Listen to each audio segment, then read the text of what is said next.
তুমি যখন স্বর্গ শাসন করতে চাও অবশ্যই করতে পারো।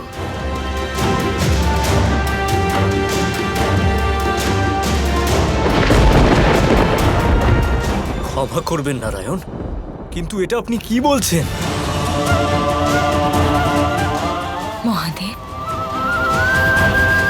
তাহলে কি এবার অসুর স্বর্গ শাসন করবে? আপনি সত্যি বলছেন আমি স্বর্গলোকে রাজ্য লাভ করব? আমি সেই মহান স্বর্গলোক শাসন করব? নিশ্চিত রূপে শাসন করতে পারো যদি তুমি আমাকে একটা কথা দিতে পারো। তবে আপনাকে কি কথা দিতে হবে কৃষ্ণ? আমি কৃষ্ণ এক্ষুনি এই মুহূর্তে এটা ঘোষণা করছি, যেদিন এই ইন্দ্রের শাসনকালের সময় পার করে যাবে, স্বর্গলোকের নতুন শাসক শুধুমাত্র বলি হবে।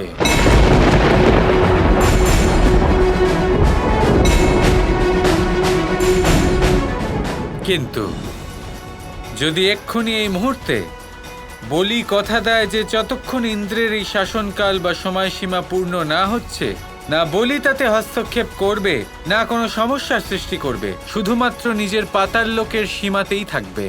অবশ্যই আমি কথা দিলাম শ্রীকৃষ্ণ যে আমি ইন্দ্রের শাসনকালে কখনো স্বর্গলোকের দিকে যাবই না।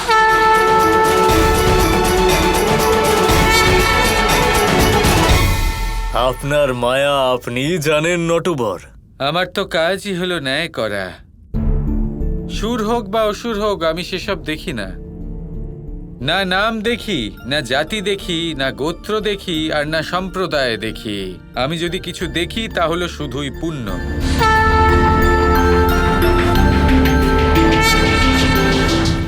আর তুমি হলে বলি, মহাবলি। তুমি হলে মহাপুণ্যবান। আর নিজের জীবনে তুমি যা যা পুণ্য করেছ সেই সবের ফল পাওয়া হলো অবশ্যম্ভাবী।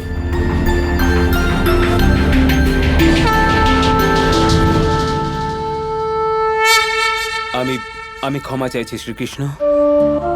আমি গুরু শুক্রাচার্যের সঙ্গ দিয়ে সঠিক কাজ করিনি। আমি অকারণেই আপনার সাথে যুদ্ধ করেছি, আপনার ওপরে রাগ করেছি।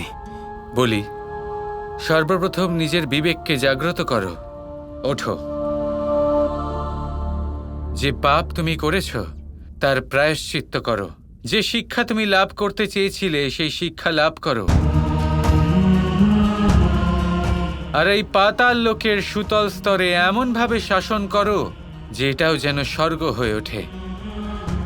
আর আমার শুধু তোমার উপরে বিশ্বাস রয়েছে বলি যে তুমি এটা করতে পারো।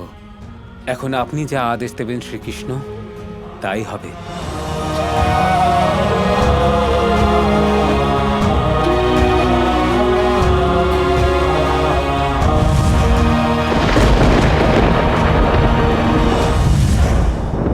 বাসুকি, শেষনাগ, গরুর, আপনাদের তিনজনকে অনেক অনেক ধন্যবাদ।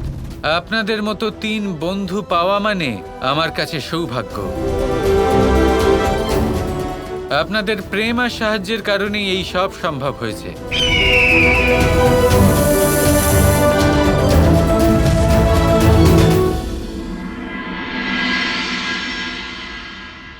এই কাজ তো সম্পন্ন হয়েছে দাদা। এবার মনে হয় আমাদের নিজেদের নগরে ফিরে যাওয়া উচিত। হ্যাঁ কানাই, এটা তো তুমি একদম ঠিক কথা বলেছ। আর সত্যি বলতে এবার তো আমার প্রচন্ড খিদে পেয়েছে, তাই যাওয়াটাই উচিত হবে। কিন্তু তার আগে একটা অত্যন্ত গুরুত্বপূর্ণ কাজ বাকি আছে। একটা গুরুত্বপূর্ণ কথা যা না বলে আমি থাকতেই পারছি না।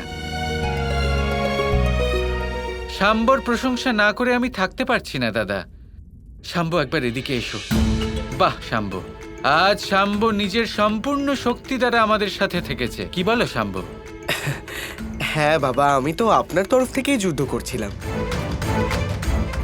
আমি নিজেই তো এখানে প্রায়শ্চিত্ত করতে এসেছিলাম।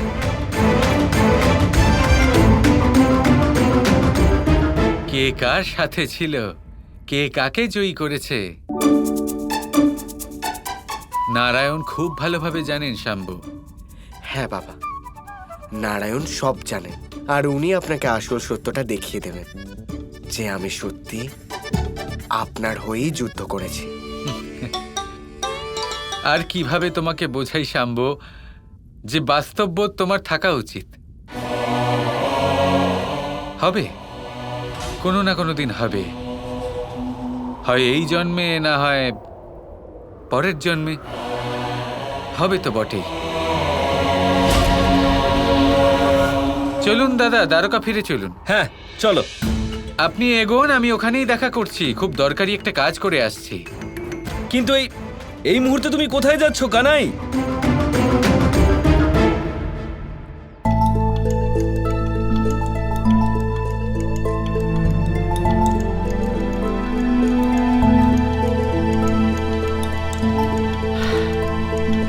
তুমি এখনো ধ্যান করেই চলেছো, আর আমি এদিকে যুদ্ধ জিতে চলেও এলাম।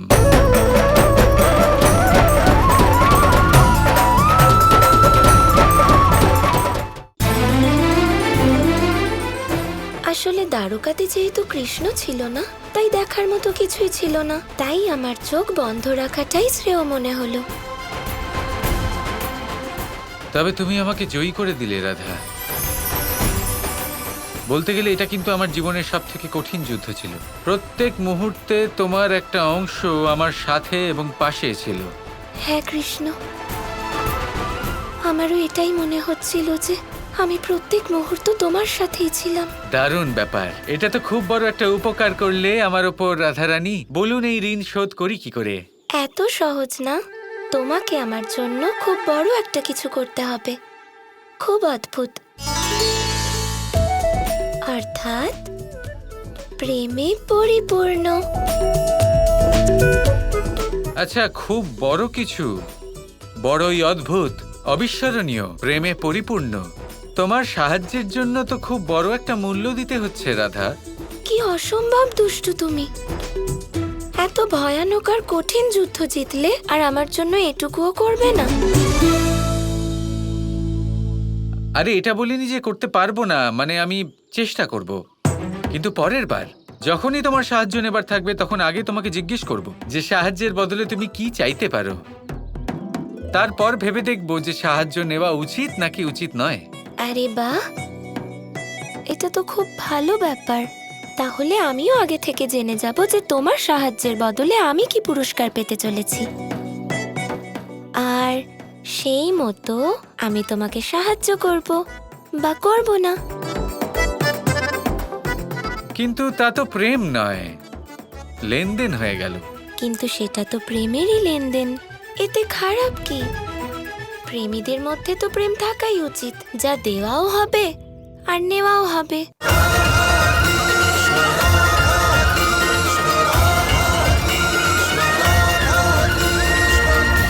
কথায় আছে যে জীবনে কিছু শুরু করার আগে স্বপ্ন দেখা অত্যন্ত গুরুত্বপূর্ণ, আর এটা 100% সত্যিও। কিন্তু কিছু মানুষ স্বপ্ন দেখা শুরু না হয় করে দেন, কিন্তু তারপর থামেনি না। স্বপ্ন দেখতেই থাকেন, তারা ভাবতেই থাকেন, কর্ম করেন না। এমন সময় আপনাকে নিজেকে জাগিয়ে তুলতে হবে, নিজেকে বলতে হবে যে এবার উঠে কর্ম করার সময় এসে গেছে। কারণ আপনারা যদি অত্যাধিক বিচার করতে থাকেন, স্বপ্ন দেখতে থাকেন, তাহলে উঠে কিছুই করতে পারবেন না। আপনি শুধু একটা কাজ করুন, উঠে কর্ম করা আরম্ভ করে দিন। তারপর ভেবেচিন্তে ধীরে ধীরে নিজের কর্মকে দিশাও দিন, আর তাকে উচিত গতিও দিন। কারণ এটাই হলো সাফল্যের মূল মন্ত্র। না শুধু কর্ম করুন না ভাবনা চিন্তা করে, আর না শুধু ভাবুন কর্ম না করে।